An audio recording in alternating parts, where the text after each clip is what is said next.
Hello students, quadratic chapter में हमने last class में method of finding the root समझ रहे थे हम, जिसमें हमने फर्स्ट मेथड फैक्टराइजेशन समझ लिया था। आज हम समझेंगे क्वाड्रेटिक फार्मूला या कहें श्रीधराचार्य रूल। चलिए स्टार्ट करते हैं। क्वाड्रेटिक इक्वेशन, हमारी जनरल इक्वेशन क्या होती है? A X square B X plus C equals to 0, जहाँ पर a कोई नॉन ज़ीरो नंबर है और a b c क्या है? कोई रियल है ना, रियल नंबर में से कोई कांस्टेंट्स है। ये हमारी क्वाड्रेटिक इक्वेशन का स्टैंडर्ड फॉर्म है। हम क्या करते हैं, जो हमारा क्वाड्रेटिक फॉर्मूला आया है वो कैसे बना है उसका डेरिवेशन देखते हैं। सबसे पहले हम क्या कर देते हैं, a अगर नॉन ज़ीरो क्वांटिटी है तो हम क्या कर देते हैं कि a से डिवाइड कर देते हैं।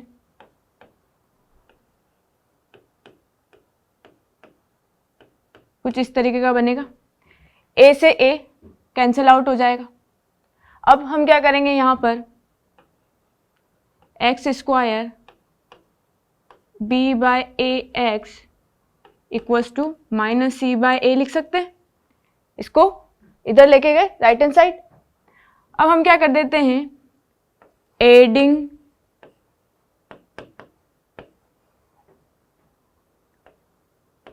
b बाय 2a का होल स्क्वायर बोथ साइड। हम क्या कर देते हैं, b बाय 2a का होल स्क्वायर दोनों तरफ ऐड कर देते हैं।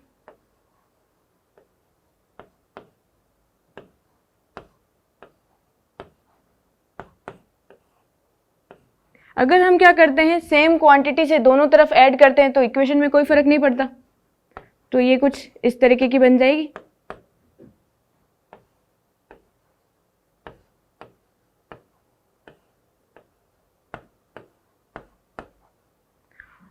अब हम क्या करते हैं, इधर ये जो b बाय ए वाली टर्म है इसमें हम क्या कर देते हैं, कुछ इस तरीके से लिख देते हैं।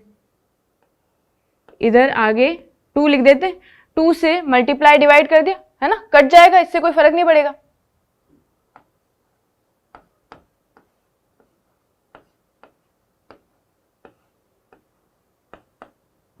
इधर हम क्या कर लेते हैं, एलसीएम ले लेते हैं। ये क्या बनेगा, 2a का स्क्वायर 4a स्क्वायर और इधर बन गया हमारा b स्क्वायर। अच्छा इधर क्या नहीं है, इधर a है, इधर 4a स्क्वायर कैसे बनेगा, जब हम 4a से मल्टीप्लाई करेंगे तो इधर क्या बनेगा 4ac। अब आप देखो ध्यान से, ये किस फॉर्म का बन रहा है, a स्क्वायर, और अगर हम इसे b मान लेते हैं तो ये b का स्क्वायर, तो ये बीच वाली टर्म क्या बन गई, 2ba वाली टर्म बन गई है ना। a square b square 2ab है ना। अगर मैं इसको कैपिटल B मान लूँ और x को क्या मान लें, कैपिटल A, तो ये किसका फॉर्मूला बन गया, a प्लस b का स्क्वायर।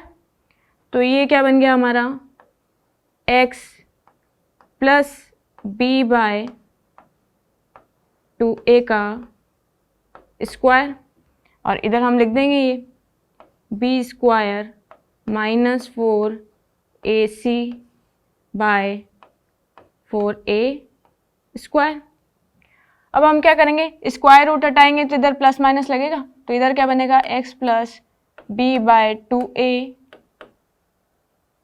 अंडर रूट में आ जाएगा, अंडर रूट हटेगा तो है ना, मतलब यहाँ पे क्या करेगा, स्क्वायर रूट हटेगा तो इधर क्या लगेगा प्लस माइनस, तो इधर बन गया b स्क्वायर माइनस 4ac। और ये जो 4a स्क्वायर है, 4a स्क्वायर में 2 का जो 4 का अंडर रूट है वो तो बन जाएगा 2, और a स्क्वायर क्या क्या बनेगा a। और कुछ इस तरीके की इक्वेशन मिल गई आपको, b और 2a एलसीएम आ रहा है दोनों का।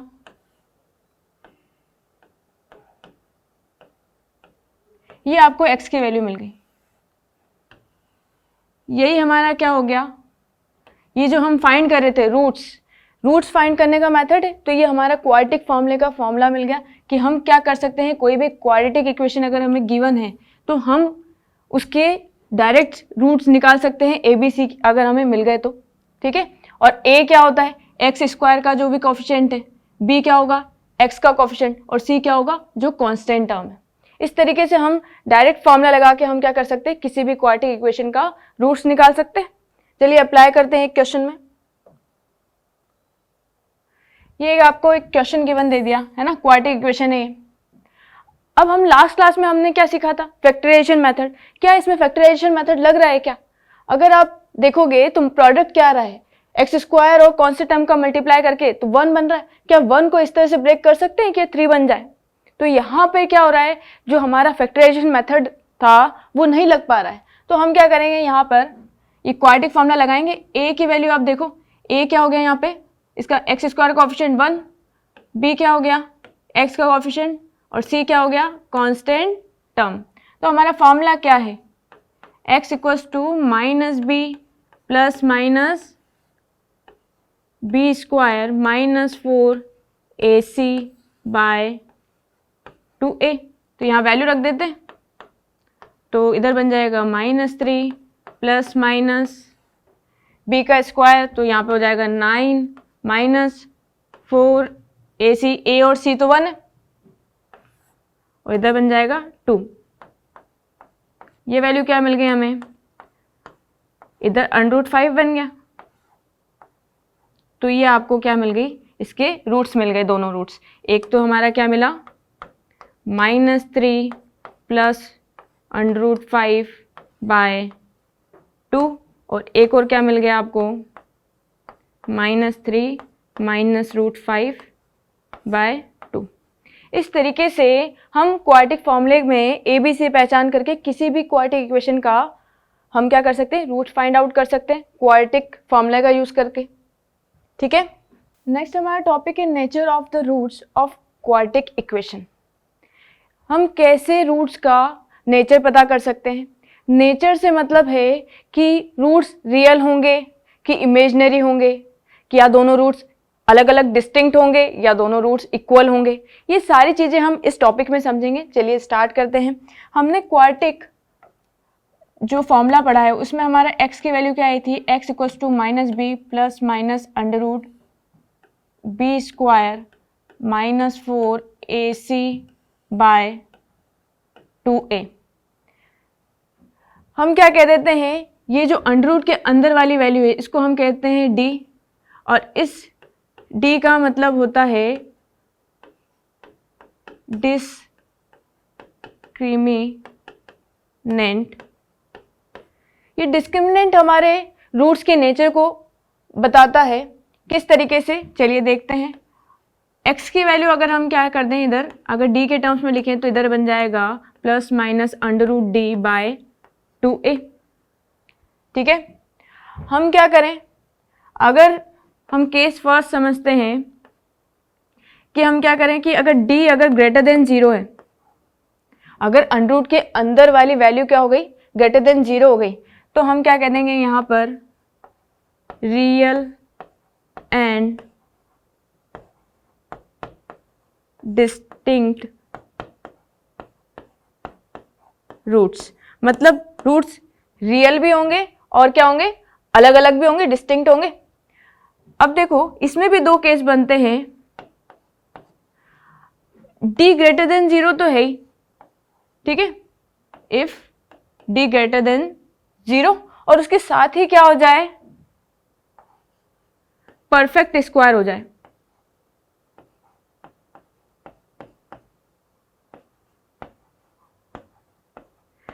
परफेक्ट स्क्वायर से मतलब है इधर d की वैल्यू 16 आ जाए, है ना, 9 आ जाए, इस तरीके से आ जाए ताकि हम क्या कर सके, उसको अंडर से बाहर निकाल सके, है ना। तब हमें क्या मिलेगा, roots are rational and unequal.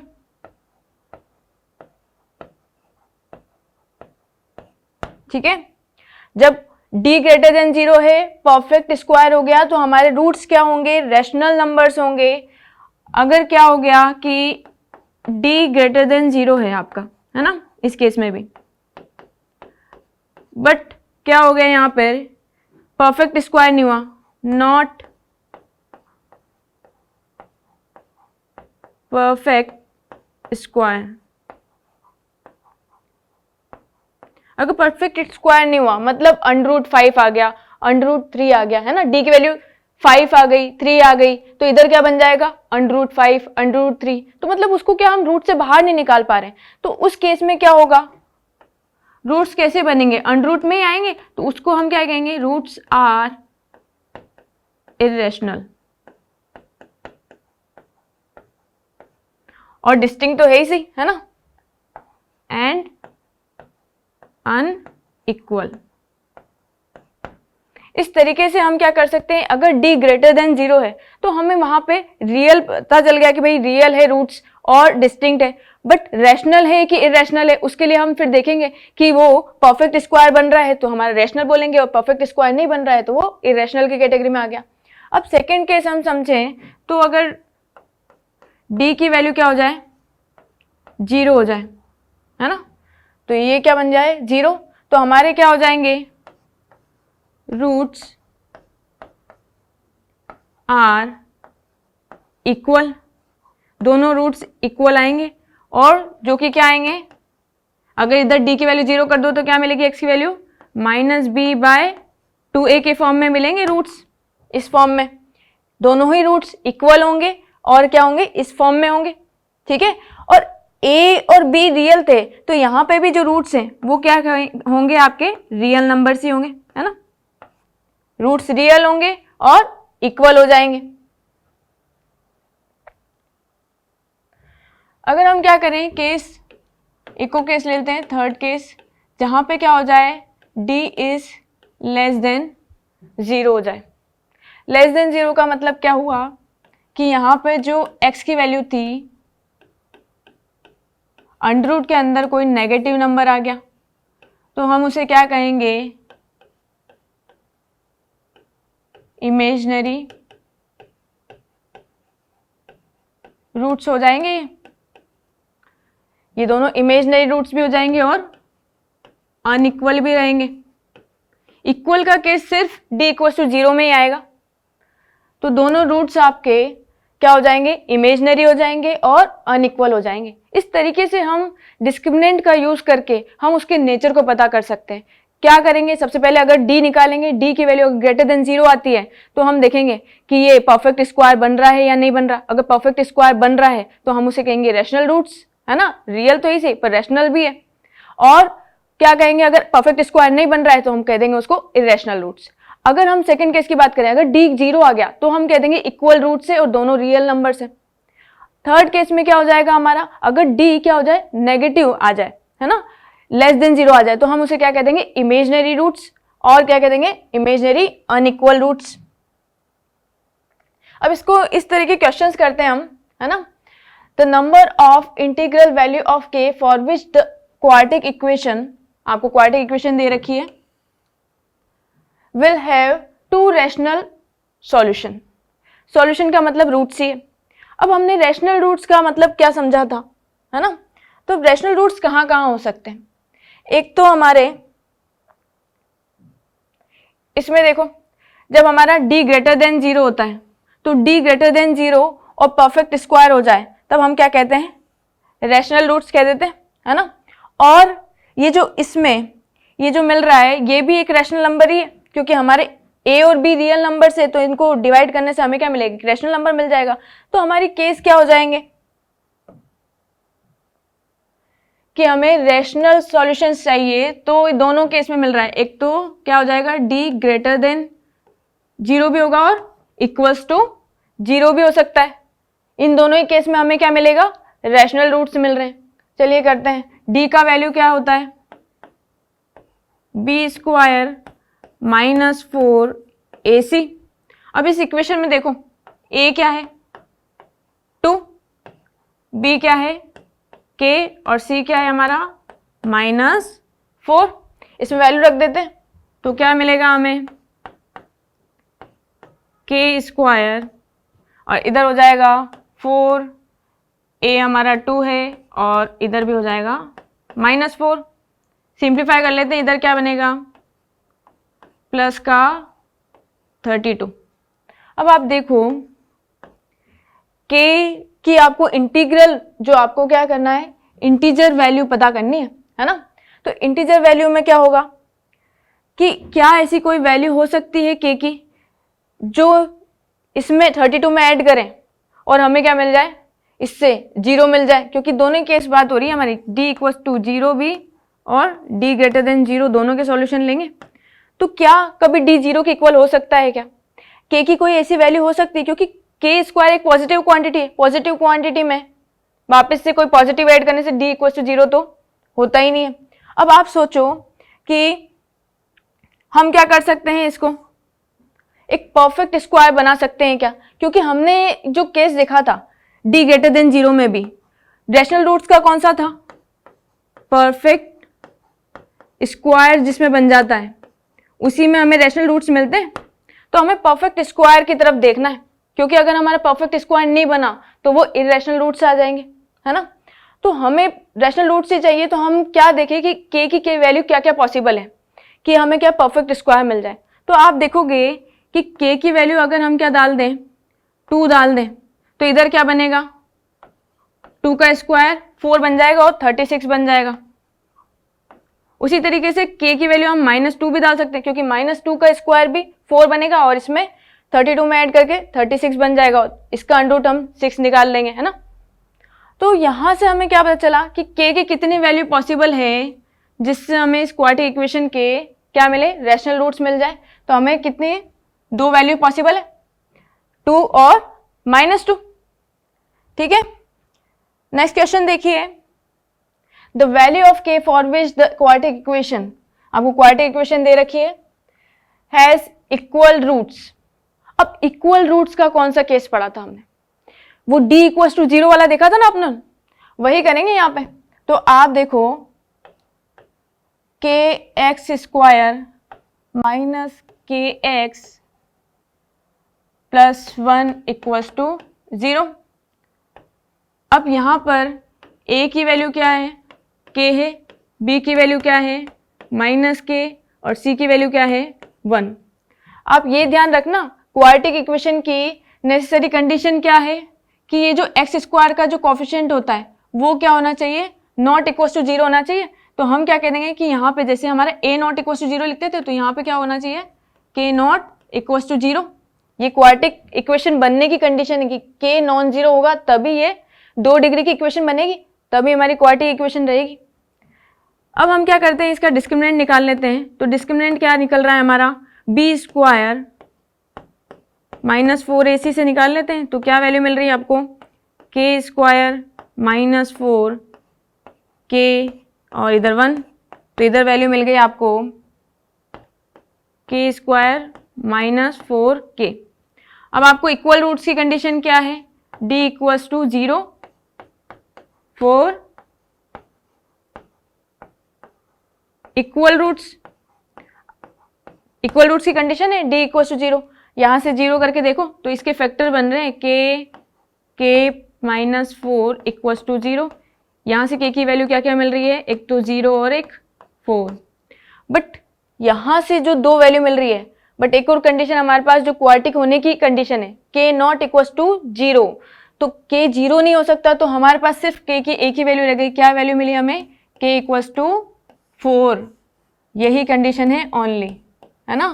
तो आपका ऑप्शन देखो, तो k इक्वल्स टू 4 ओनली, हमारा बी ऑप्शन सही हो गया। इस तरीके से करना है आपको, ये चीज ध्यान रखनी है। यहाँ पर गलती हो जाती है कि आपको क्वाड्रेटिक होने की कंडीशन का ध्यान रखना है कि हमारी जो क्वाड्रेटिक इक्वेशन है जनरल फॉर्म, उसमें एक्स स्क्वायर का कोफिशिएंट नॉन 0 होना चाहिए, तो वो ध्यान रखना आप। चलिए नेक्स्ट देखते हैं, relation between the roots and coefficients of quadratic equation. अब हमने क्या करा था, यहाँ पे क्वाड्रेटिक फॉर्मूला का यूज करके हमने ये देखा था कि x की वैल्यू क्या होती है, -b plus minus under root b square -4ac by 2a। और हमने क्या देखा, इसको इस फॉर्म में भी लिख सकते हैं, डिस्क्रिमिनेंट के फॉर्म में अंडर रूट d बन जाएगा। अब हम क्या करते हैं, दो रूट्स मान लेते हैं इसके, एक रूट तो अल्फा है और एक और रूट क्या है, beta. Let alpha beta are roots. जो हमारी क्वाड्रेटिक इक्वेशन है A X square B X plus C, उसके दो रूट्स ले लिए, तो अल्फा की वैल्यू क्या हो गई, minus B plus under root d by 2a, और बीटा की वैल्यू क्या हो गई, minus B minus under root d by 2a। अब हमें ये जो दोनों रूट्स हैं अल्फा बीटा, इनमें रिलेशन देखना है। हम क्या करते हैं, इन दोनों को ऐड कर लेते हैं, अल्फा और बीटा को। तो आप देखो, आप अल्फा और बीटा को ऐड करोगे तो ये क्या आ रहा है, प्लस का डी, ये माइनस का डी, दोनों का डिनोमिनेटर सेम है 2a 2a। तो इधर क्या मिल जाएगा आपको, ऐड करोगे तो 2b ऊपर बन जाएगा और नीचे क्या मिलेगा, एलसीएम 2a, क्योंकि अंडर रूट डी प्लस का और माइनस का under root d cancel out हो जाएगा। तो यहां से वैल्यू क्या मिल गई आपको, alpha plus beta equals to minus B by A. हम इसको और ध्यान रखने के लिए देखें तो क्या कैसे ध्यान रखेंगे, अब इसको याद रखना है आपको। तो इसको लिख सकते हैं, बी को क्या लिख सकते हैं, किसका कोफिशिएंट है ये, जो हमारी इक्वेशन होती है क्वाड्रेटिक इक्वेशन का standard form, A X square B X plus C. B किसका कोफिशिएंट है, एक्स का, तो coefficient of X divide by coefficient of, अब ए किसका है, एक्स स्क्वायर का। तो इस तरीके से याद रखेंगे कि alpha plus beta sum of roots किसके इक्वल हो जाता है, minus coefficient of x by coefficient of x square. अब हम क्या करें, अगर हम क्या कर दें, इन दोनों जो रूट्स हैं उनका प्रोडक्ट कर दें तो क्या बनेगा, देखते हैं। ये क्या बनेगा, minus B plus under root D और minus B minus under root D. ये 2a और 2a मल्टीप्लाई होके क्या बन जाएगा, 4a स्क्वायर। क्या बन जाएगा ये, अल्फा बीटा। अब a plus b a minus b, तो फॉर्मूला लगा के ये क्या बन गया, बी स्क्वायर माइनस ये क्या बन जाएगा, अंडर रूट डी, डी का डी बन जाएगा ये इसका स्क्वायर, ये 4a स्क्वायर। डी की वैल्यू क्या होती है, बी स्क्वायर माइनस 4ac।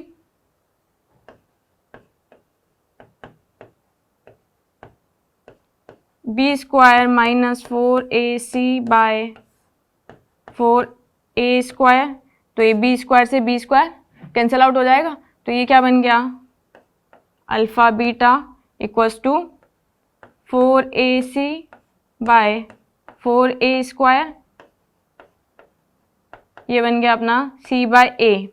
तो आप देखो ये क्या बन गया, प्रोडक्ट ऑफ रूट किसके इक्वल हो गया, c क्या था, constant term divide by coefficient of x square. इस तरीके से याद रखना है। सम ऑफ रूट्स क्या होता है, minus coefficient of x by coefficient of x square, और प्रोडक्ट ऑफ रूट्स क्या होता है, constant term divide by coefficient of x square. अगर हमें क्या कह दें कि दोनों रूट्स के हमें सम दे दे कि अल्फा प्लस बीटा आपके पास कोई वैल्यू दे दे, और जैसे कि ये 5 वैल्यू दे दिया आपको, और आपको क्या दे दे कि प्रोडक्ट ऑफ रूट दे दिया कि -3, और आपसे पूछे कि क्वाड्रेटिक इक्वेशन बताओ, तो हमें कैसे ध्यान रखना है कि इसका फॉर्मूला क्या बनेगा, x square minus alpha plus beta x plus alpha beta. यहाँ पे वैल्यू रख देंगे, तो एक्स स्क्वायर इक्वल्स टू, है ना, एक्स स्क्वायर माइनस 5x और इधर हो जाएगा -3। तो हमारी ये क्वाड्रेटिक इक्वेशन बन जाएगी। हमें दोनों तरीके से आना चाहिए कि अगर हमें क्वाड्रेटिक इक्वेशन दे रखी है तो क्वाड्रेटिक फॉर्मूला का यूज करके हम उसके रूट्स निकाल सकें, और अगर हमें रूट्स दे रखे हैं तो हम उससे क्या कर सकें, क्वाड्रेटिक इक्वेशन फाइंड आउट कर सकें। एक क्वेश्चन देखते हैं, the product of the solution of the equation. आपको एक इक्वेशन गिवन है और इनके क्या है, प्रोडक्ट ऑफ सॉल्यूशन। आपको प्रोडक्ट ऑफ सॉल्यूशन मतलब दोनों जो रूट्स है उनका प्रोडक्ट फाइंड आउट करना है। मतलब अगर अल्फा बीटा इसके रूट्स है तो अल्फा बीटा का मल्टीप्लाई आपको बताना है इस इक्वेशन के लिए। तो देखो ये क्या बनेगा हमारा, 8x माइनस 3 और इधर है -1। इधर एलसीएम ले लेते हैं तो इधर क्या बनेगा, x माइनस 3 और इस तरीके से सिंप्लीफाई कर लेंगे, क्रॉस मल्टीप्लाई कर लेते हैं। इधर x, इसको ऊपर को देखो तो क्या बनेगा, ये 8 प्लस 3 हो जाएगा, तो ये बन जाएगा 11 माइनस x, और इधर बन जाएगा अपना 3x माइनस 9 11x और एक्स स्क्वायर। अब इसको सबको लेफ्ट हैंड साइड लेके जाते हैं, एक्स स्क्वायर, और इधर बन जाएगा -11 और प्लस का 3, तो इधर बन जाएगा हमारा 8x और इधर -9। इस तरीके से बन गया। अब आप देखो इसके क्या करें, हमें क्या पता करना है, प्रोडक्ट ऑफ सॉल्यूशन। तो अभी आपने देखा था कि अल्फा बीटा क्या होता है, इसका प्रोडक्ट क्या होता है, c by a constant term divide by coefficient of x square. तो यहाँ पे देखो c की वैल्यू क्या दिख रही है आपको, a की वैल्यू 1 है, b की वैल्यू -8 है, c की वैल्यू -9। ठीक है, तो इधर क्या बन जाएगी वैल्यू -9 और a की वैल्यू रख दी, तो इधर वैल्यू क्या मिल गया आपको, -9। तो ऑप्शन बी आपका सही हो गया। एक और क्वेश्चन देखो, इफ वन रूट ऑफ, आपको क्वाड्रेटिक इक्वेशन दे रखी है, is reciprocal of the other. हम क्या कह रहे हैं यहाँ पे, क्वेश्चन कह रहा है कि अगर एक रूट अल्फा है तो दूसरा वाला रूट क्या होगा, 1/अल्फा। एक रूट दूसरे रूट का रेसिप्रोकल है, तो आपको k की वैल्यू फाइंड आउट करनी है। ठीक है, अब हमें दो फॉर्मूले आते हैं, सम ऑफ रूट्स और प्रोडक्ट ऑफ रूट्स में रिलेशन पता है हमें। तो हम जब अगर रेसिप्रोकल है तो हम क्या, हमें ये पता है कि सबसे इजी रिलेशन कौन सा होगा कि इन दोनों का मल्टीप्लाई कर दो, मतलब प्रोडक्ट ऑफ रूट्स। तो प्रोडक्ट ऑफ रूट्स का फॉर्मूला क्या है हमारा, अल्फा बीटा का प्रोडक्ट क्या होता है, c बाय ए, है ना। तो यहाँ पे देखो आप, जो 5x स्क्वायर 13x प्लस के, तो यहाँ पे आपकी c की वैल्यू क्या है, k है, और a की वैल्यू क्या दिख रही है आपको, 5। तो यहाँ पे हम क्या लिख देंगे, c बाय ए लिखते हैं हम, प्रोडक्ट ऑफ रूट्स, तो k बाय 5। अल्फा से अल्फा कैंसिल आउट हो जाएगा, तो ये 5 इधर जाएगा, तो आपको k की वैल्यू डायरेक्ट क्या मिल गई, 5। तो ये हमारी वैल्यू क्या हो गई, 5 करेक्ट आंसर हो गया। ठीक है, आज के लिए इतना ही, थैंक यू।